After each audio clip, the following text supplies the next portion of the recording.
பிரதீபன் ஜாழ் பிராந்திய வளிமண்டல திணைக்கள பொறுப்பதிகாரி.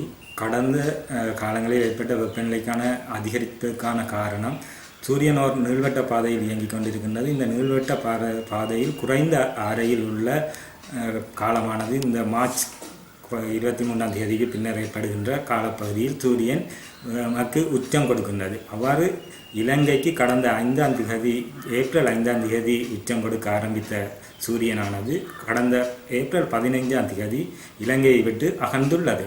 தொடர்ந்தும் அதன் காரணமாக எமது வெப்பநிலை அதிகரித்து காணப்படுகின்றது. கடந்த ஏப்ரல் 2015ஆம் ஆண்டு ஏப்ரல் மாதம் 7ஆம் தேதி யாழ் மாவட்டத்தில் அதிகூடிய வெப்பநிலையாக 35.7 பாகை செல்சியஸ் காணப்பட்ட போதிலும் 2016ஆம் ஆண்டு ஏப்ரல் மாதம் 8ஆம் 9ஆம் தேதிகளில் அதிகூடிய வெப்பநிலையாக 36.3 பாகை செல்சியஸ் யாழ் மாவட்டத்தில் பதிவாகியுள்ளது. இது கடந்த வருடத்தை விட 0.6 பாகை செல்சியஸ் அதிகமாகும்.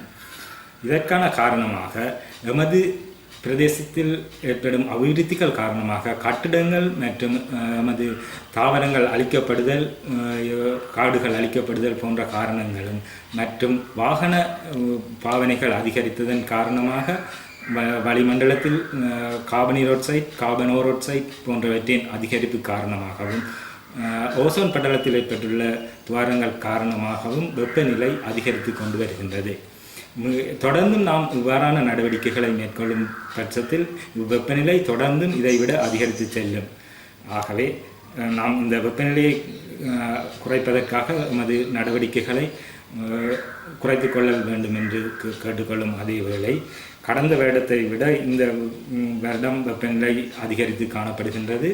அது மட்டுமன்றி இனிவரும் நாட்களிலும் இடைநிலை பருவ பேச்சு காலநிலை ஆரம்பமாகி உள்ளதன் காரணமாக காற்றின் வேகம் குறைவாக காணப்படுவதால் தொடர்ந்தும் 36 பாகை செல்சியஸ் இன்று 2016ஆம் ஆண்டு ஏப்ரல் மாதம் 19ஆம் தேதி இன்றும் கூட சராசரி 36 அதி உயர் வெப்பநிலையாக 36 பாகை செல்சியஸ் காணப்படுகின்றது. இது தொடர்ந்தும் இன்னும் ஓரிரு சிலங்களுக்கு காணப்படும் அதே வேளை இனிவரும் நாட்களில் பிற்பகல் 2 மணிக்கு பின்னரும் மாலை வேளைகளிலும் மழை அல்லது இடியுடன் கூடிய மழை ஏற்படும்.